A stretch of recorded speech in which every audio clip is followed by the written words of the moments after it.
um dos jogadores mais criativos da história do futebol. Um cara que mostrou ao mundo o famoso jeito brasileiro de jogar bola. Talento, técnica, dribles, gols. O Djalminha foi uma espécie rara de jogador que fez muito sucesso nos anos 90.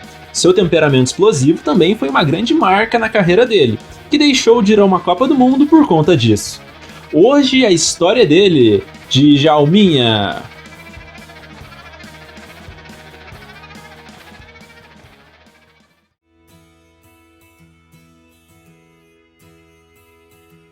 Djalma Feitosa Dias nasceu no dia 12 de setembro de 1970, em Santos, litoral de São Paulo. Filho do ex-jogador Djalma Dias, ainda pequeno foi morar no Rio de Janeiro. Quando era moleque, o Djalminha foi descoberto nas peladas de rua. Convidado a fazer um teste em São Cristóvão, o pequeno Djalma, lógico, foi aprovado. Teve seu início no futsal, até que fez teste para jogar no Flamengo e passou, se tornando então um jogador de futebol de campo. No ano de 1989, fez a sua estreia como jogador profissional. Disputou apenas 2 partidas, e jovem, não se firmou no time titular do Mengão. Já no ano de 1990, ganhou mais chances no Flamengo. Fez parte do time que terminou o Cariocão daquele ano na 3ª colocação e venceu a grande Copa do Brasil. O time rubro-negro fez excelente campanha e derrotou o Goiás na final por 1-0, placar magrinho no agregado, e ficou com a taça. Detalhe para a assistência perfeita dada pelo craque no gol da vitória do Flamengo.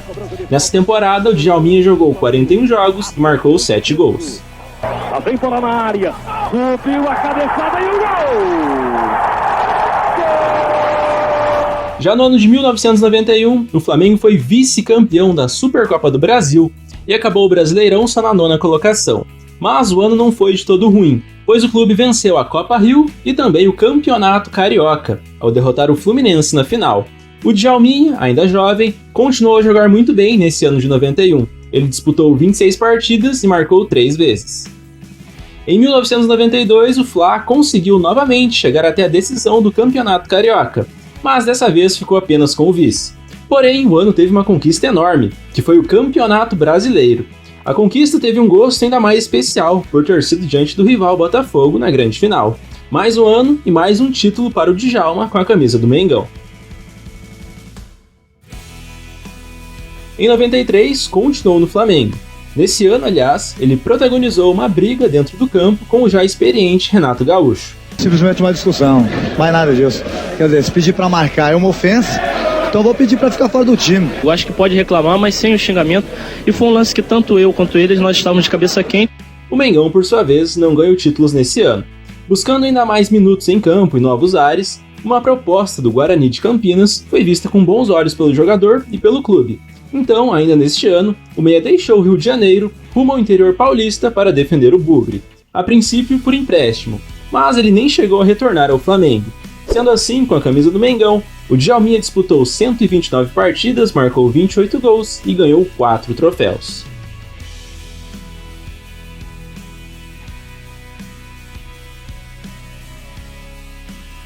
No Guarani começou a destruir e mostrar que seria um jogador de ponta no futebol brasileiro. Seu clube não fez grande campanha no Brasileirão, porém o Djalminha conseguiu se destacar demais. Foi eleito simplesmente o 2º melhor jogador daquele brasileiro, ou seja, venceu a bola de prata.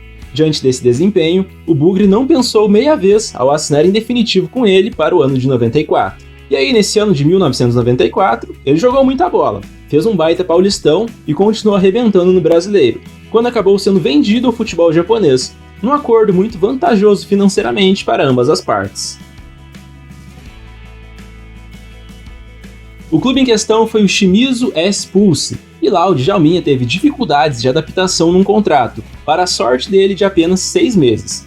Então, apesar de estar ganhando muita grana no futebol japonês, o craque já não via a hora de voltar ao Brasil e quem sabe jogar na seleção brasileira.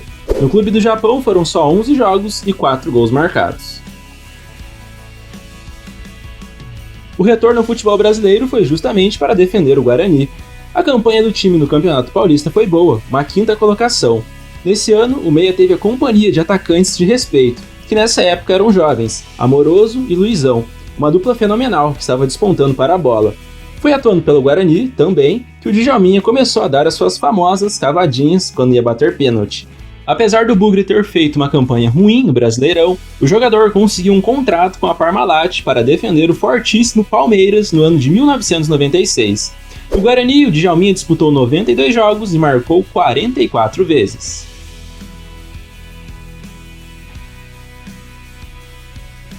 No Palmeiras, ele seguiu jogando muita bola, e o time também era muito bom, repleto de grandes jogadores. E no Campeonato Paulista desse ano, de 96, o Verdão conseguiu a taça jogando um futebol envolvente e extremamente ofensivo.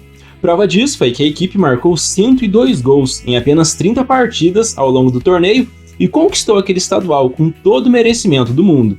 Aliás, segundo o próprio ex-jogador, esse foi o melhor time que ele jogou na carreira. Na Copa do Brasil, o clube acabou sendo vice-campeão, perdeu para o Cruzeiro na final. Nesse ano espetacular no Palmeiras, o Djalminha somou 55 partidas e 32 gols marcados. Atuando no timaço do Palmeiras, lógico que ele ganhou mais visibilidade na seleção brasileira e acabou sendo convocado pela primeira vez na carreira em 1996. O primeiro gol com a amarelinha veio na segunda partida, contra a seleção de Camarões, numa linda assistência do Denilson.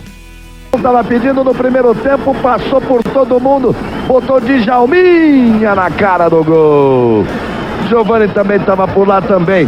O Reinaldo chegou de Djalminha, tocou no... No seguinte, ano de 1997, continuou no Palmeiras.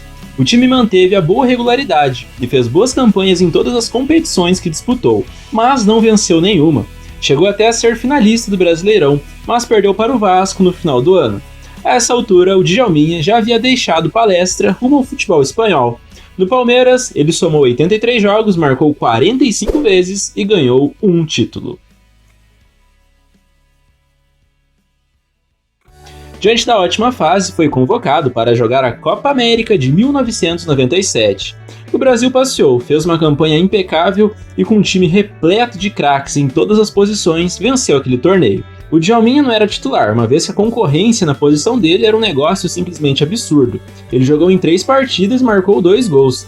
Ele não participou da final, na qual a seleção brasileira derrotou a seleção boliviana e ficou com a taça. E o Deportivo La Coruña da Espanha pagou cerca de 9 milhões de euros para tirar o craque do Palmeiras, então ele assinou o contrato com o clube espanhol. Começou a jogar lá na temporada de 97-98, e nessa primeira temporada aí no novo clube, ele se adaptou rápido e logo se tornou um dos caras mais importantes do time. O Deportivo, por sua vez, acabou La Liga na 12ª colocação. Passou um certo sufoco durante o campeonato na zona do rebaixamento, mas o Djalminha foi um cara muito importante para salvar o clube e terminar numa posição de certa forma até confortável. O brasileiro fechou a temporada com 31 jogos e 10 gols marcados. Já na temporada de 98-99, o La Coruña ganhou alguns torneios amistosos e melhorou sua colocação no campeonato espanhol. Conseguiu terminar numa ótima 6ª colocação. Além disso, a equipe fez boa campanha na Copa do Rei. O time só perdeu para o Bom Atlético de Madrid na fase de semifinal e ficou a um pé da finalíssima. Quando chegou ao Deportivo, por ser um clube até aquele momento de pouca expressão na Espanha, o Djalminha foi ridicularizado, dizendo que foi lá para ganhar títulos. Só que aí na temporada seguinte, o Deportivo, por mais que tivesse um time muito bom e muito competitivo, foi uma tremenda zebra ao vencer o grande campeonato espanhol. A equipe deixou para trás simplesmente Valência e Real Madrid, 2 clubes que disputaram a final da Champions, além de, lógico, os tradicionais Atlético de Madrid e Barcelona.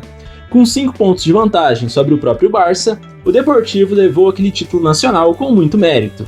O Brazuca, claro, foi um dos principais nomes daquela conquista. Ele fechou essa temporada incrível com 39 partidas e 13 gols marcados. Na temporada seguinte, de 2000 e 2001, o Djalminha seguia mostrando um talento impressionante, inventando jogadas geniais que estavam encantando os espanhóis. O time fez uma campanha muito honesta no campeonato espanhol, brigando pelo título. Porém, nas rodadas finais acabou o gás e o Deportivo foi superado pelo gigante Real Madrid. Nessa temporada, aliás, o Deportivo jogou a Liga dos Campeões e foi bem até. Passou das 2 fases de grupos e só caiu diante do Leeds United nas quartas de final. E eles não passaram a temporada em branco, porque conquistaram a Supercopa da Espanha. O Djalminha jogou muito bem nessa partida e foi autor de um dos 2 gols do time. A sua equipe bateu o Espanhol de Barcelona por 2-0 e conquistou aquela taça. O Djalminha jogou 33 jogos e marcou 13 vezes. Na temporada seguinte, mais uma vez o Deportivo foi parado nas quartas de final da Champions. E novamente também foi o vice-campeão espanhol. O Valência ganhou o título nacional naquela oportunidade. Mas na outra competição nacional, a Copa do Rei, o Deportivo literalmente copou. Chegou na final para encarar o favorito Real Madrid, porém o time fez aquilo que se acostumou a fazer nos últimos anos, surpreendeu. Bateu os madrilenhos por 2-1 em pleno Santiago Bernabéu e ficou com a taça. Mas nem tudo são flores. Essa temporada de 2000 e 2001 antecedia o Mundial Coreia-Japão. O Djalminha vinha fazendo parte das convocações para amistosos, apesar de ser uma concorrência pesada. Ele iria à Copa, mas num treino do La Coruña, ele discutiu com o treinador do time, o Javier Irureta, e deu uma cabeçada nele. Esse ato de indisciplina fez com que, segundo o técnico Felipão, o Djalminha não fosse chamado para a Copa de 2002. Ele falou sobre o caso anos depois em entrevista ao All Sports. Se o Felipão disse que atrapalhou, tem que acreditar nele. Ele já deu entrevistas dizendo que atrapalhou, que eu seria convocado. Não gosto muito do si. Não aconteceu porque não tinha que ser, está tudo certo. Lógico que gostaria de participar da Copa, independente se para ganhar. Ganhando, melhor ainda. Não sou muito de me arrepender das coisas que eu faço. Eu estava louco, fora de si, não estava normal. Se a consequência foi essa, paguei. Depois, se arrepender não adianta. De repente podia ter feito e não ter ido. Depois se acontece, fica muito mais fácil falar. O último jogo do Djalminha com a camisa do Brasil foi no mês de março de 2002, uma vitória magra contra a Iugoslávia. Depois dessa partida, o mágico, como já explicado, não foi mais convocado. Com a amarelinha foram apenas 14 partidas, 5 gols marcados e um título conquistado.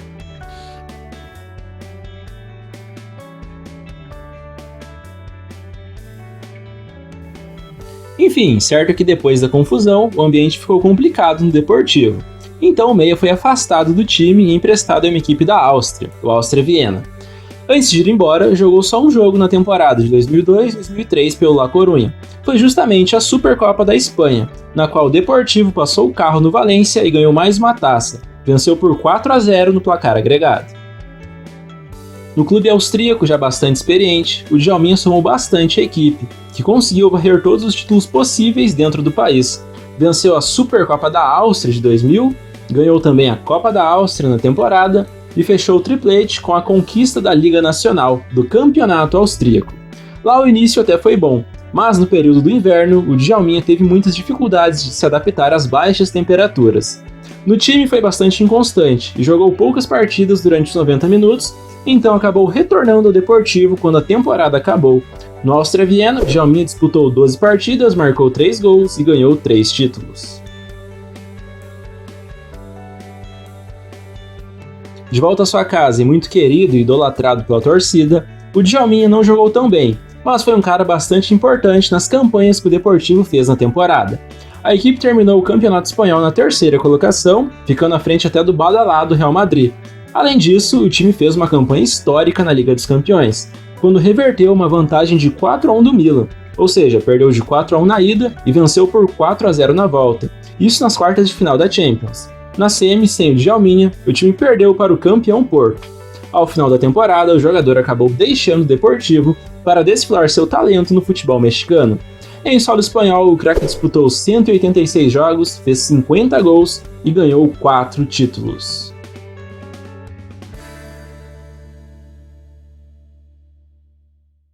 O América do México foi o último destino do jogador no auge dos seus 34 anos.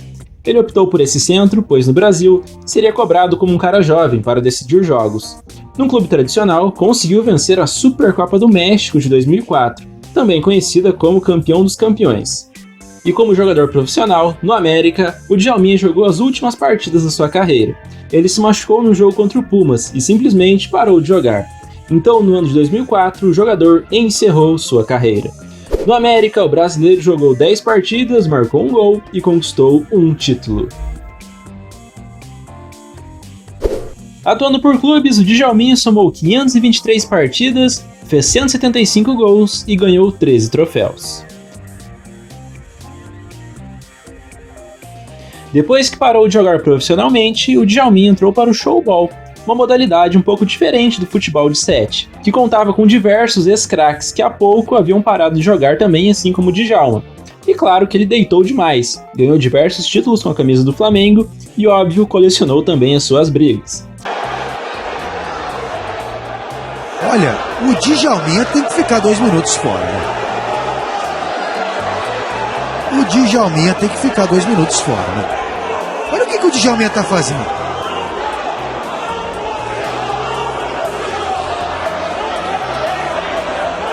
Foi eleito melhor jogador de campeonatos e ainda por cima reeditou a parceria com Amoroso e Luizão. Em 2014, o ex-craque foi convidado a fazer um teste na Band. Foi aprovado e passou a exercer a função de comentarista da emissora, ao lado de Larissa Hertal e Pedrinho. Depois de ter passado pelo Jogo Aberto na Bandeirantes, em 2015 o Djalminha foi contratado pela ESPN, também na função de comentarista. Lá ele ficou bem famoso por fazer parte do programa de entrevistas Resenha ESPN. E é justamente no programa que o Djalminha trabalha até hoje. Um dos jogadores mais diferenciados da história do nosso futebol, um cara extremamente temperamental, um dos maiores injustiçados na seleção, por não ter tido a oportunidade de jogar uma Copa. Mas isso não diminui em nada o brilhantismo e a carreira extremamente vitoriosa, com inúmeros lances mágicos do Djalminha. Ele agraciou demais os amantes do futebol, uma capacidade absurda para fazer o difícil parecer a coisa mais simples do mundo. Esse foi o grande Djalminha. E se você gostou desse vídeo, não deixe de curtir, de se inscrever no canal, que semana que vem tem mais, então até a próxima aí, falou!